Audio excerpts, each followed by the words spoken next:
He tried to cut Medicare every year he was president, threatening a program that tens of millions of seniors count on. And according to his Project 2025 agenda, he intends to undo our work to bring down prescription drugs, the cost of prescription drugs, and insulin costs. Well, we've come too far to let that happen.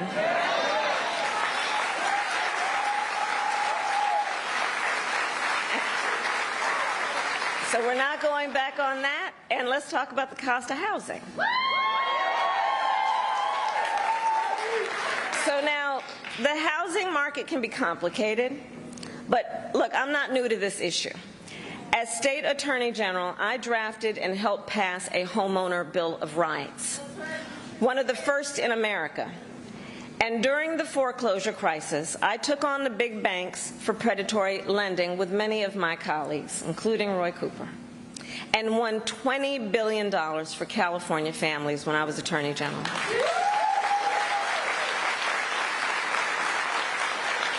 So I know how to fight for people who are being exploited in the housing market. And I know what home ownership means. It's more than a financial transaction. It's so much more than that. It's more than a house. Home ownership and what that means, it's a symbol of the pride that comes with hard work. It's financial security. It represents what you will be able to do for your children.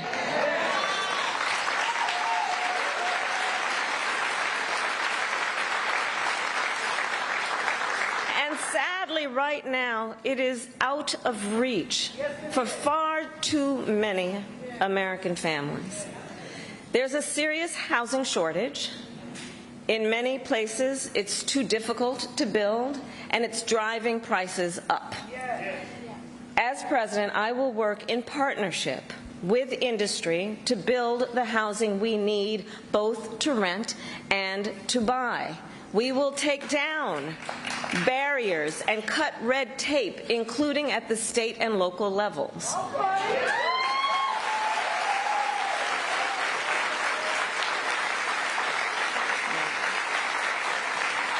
And by the end of my first term, we will end America's housing shortage by building 3 million new homes and rentals that are affordable for the middle class. Together. We will do that together. And we will make sure those homes actually go to working and middle class Americans, not just investors. Because, you know, some corporate landlords, some of them buy dozens, if not hundreds of houses and apartments. Then they turn them around and rent them out at extremely high prices. And it can make it impossible then for regular people to be able to buy or even rent a home. Some corporate landlords collude with each other to set artificially high rental prices, often using algorithms in price-fixing software to do it. It's anti-competitive, and it drives up costs. I will fight for a law that cracks down on these practices.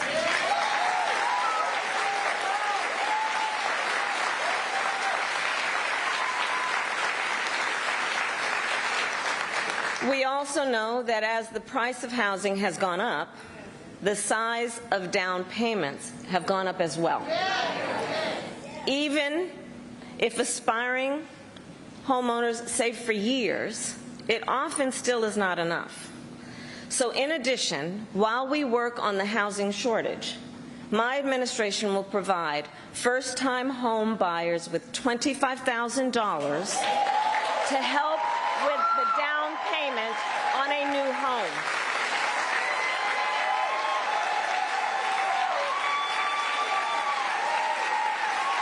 We can do this. We can do this.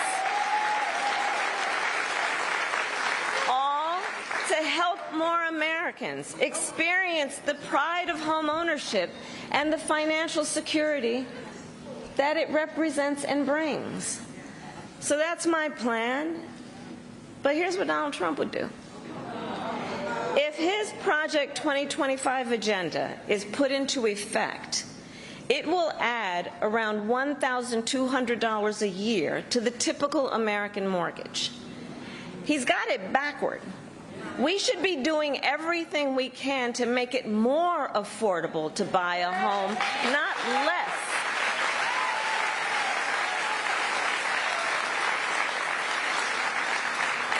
Finally, there's one more way I will help families deal with rising costs, and that's by letting you keep more of your hard-earned money.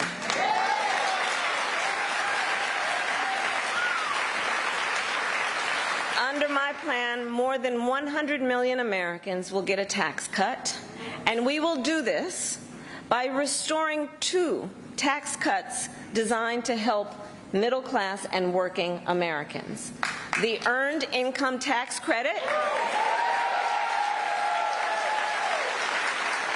and the Child Tax Credit.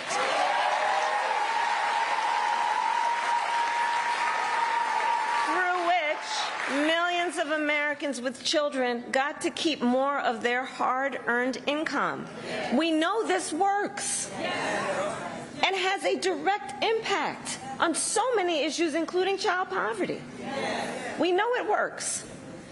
So as president, I'll not only restore that tax cut, but expand it. We will provide $6,000 in tax relief to families during the first year of a child's life. Now think what that means. Think what that means. That is a vital, vital year of critical development of a child. And the cost can really add up, especially for young parents who need to buy diapers and clothes and a car seat and so much else. And we will do this while reducing the deficit. Compare my plan with what Donald Trump intends to do. He plans to give billionaires massive tax cuts year after year. And he plans to cut corporate taxes by over $1 trillion, even as they pull in record profits.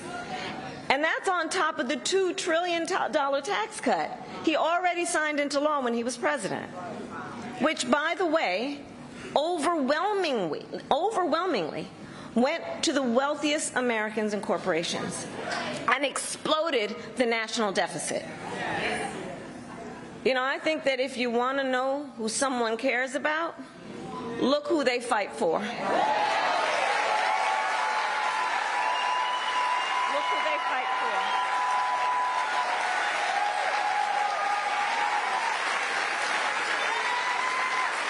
Donald Trump fights for billionaires and large corporations.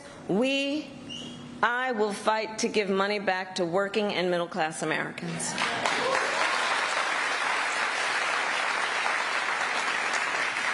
So I'll end with this. 2 days ago, Donald Trump was here in North Carolina. He said he was going to talk about the economy. I think you all watched. You know what I'm about to say. But he offered no serious plans to reduce costs for middle-class families. No plan to expand access to housing or health care. And that, actually, I think for most of us, was not surprising, because we already know his plans. We know the Project 2025 agenda. So there's a choice in this election. Donald Trump's plans to devastate the middle class, punish working people, and make the cost of living go up for millions of Americans. And on the other hand, when I'm elected president, what we'll do,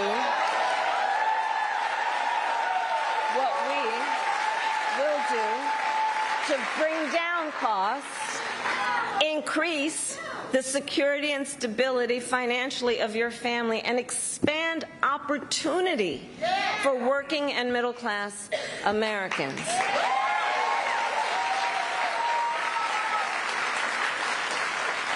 So now now is the time to chart a new way forward. Now is the time to chart a new way forward, to build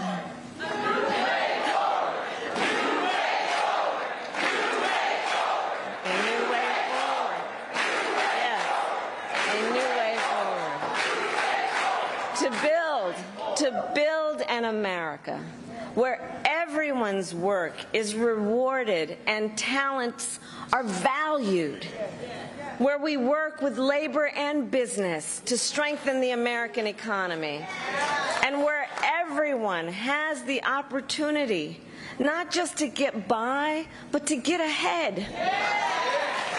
So I thank you, North Carolina. We're going to get this done. And with your help, God bless you, and God bless the United States of America.